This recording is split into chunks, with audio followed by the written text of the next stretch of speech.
Personal traits ആണ് അല്ലേ? ചില കാര്യങ്ങൾ ചെയ്യുന്നായാലും അത് മലയാളികളുടെ പ്രിയ താരമാണ് മീനാക്ഷി അനൂപ്.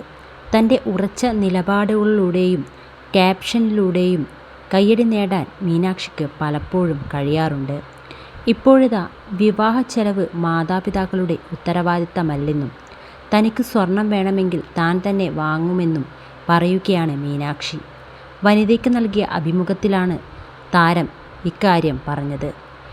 ഇത്രകാലം അച്ഛനും അമ്മയും വളർത്തി, ഇനിയങ്ങോട്ട് വളരേണ്ടത് എൻ്റെ ഉത്തരവാദിത്തമാണെന്ന് ഞാൻ വിശ്വസിക്കുന്നത്. ഏറ്റവും യോജിച്ച അല്ലെങ്കിൽ എനിക്ക് ഏറ്റവും അടുത്തു നിൽക്കാൻ കഴിയുന്ന ഒരാളെ കണ്ടെത്താനും എനിക്കല്ലേ പറ്റൂ. വിവാഹ ചെലവിന് അച്ഛനെയും അമ്മയെയും സമ്മർദ്ദത്തിലാക്കാൻ എനിക്കിഷ്ടമല്ല. അപ്പോഴത്തെ സാമ്പത്തിക നിലവാരത്തിനനുസരിച്ച് ലളിതമായോ ആഘോഷമായോ ഒക്കെ നടത്താൻ തീരുമാനിക്കാവുന്നതല്ലേയുള്ളൂ. സ്വന്തമായി വീട് വേണമെന്ന് ചെറിയ പ്രായത്തിലെ ആഗ്രഹമുണ്ട്.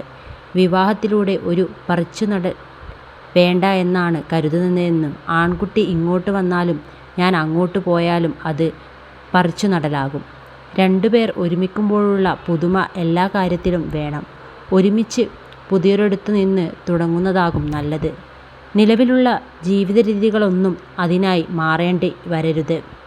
അതുപോലെ സ്വർണം വെച്ച് വിവാഹം നടത്തുന്നതിനോടൊന്നും എനിക്ക് തീരെ താല്പര്യമില്ല. എനിക്ക് സ്വർണം വേണമെങ്കിൽ ഞാനല്ലേ വാങ്ങേണ്ടത്. വീട്ടുകാർ അതിനുവേണ്ടി സമ്മർദ്ദത്തിലാക്കേണ്ട കാര്യമില്ലല്ലോ എന്നും മീനാക്ഷി പറയുന്നു. കൂടാതെ തൻ്റെ സോഷ്യൽ മീഡിയ ക്യാപ്ഷനുകളെക്കുറിച്ചും താരം സംസാരിച്ചു. വീട്ടിൽ എല്ലാവരും തമാശകൾ പറഞ്ഞൊപ്പിച്ചും സംസാരിച്ചു രസിക്കുന്നവരാണെന്നും ക്യാപ്ഷനുകൾ തൻ്റേത് മാത്രമാണെന്നും പറയാനാവില്ലെന്നും മീനാക്ഷി പറഞ്ഞു.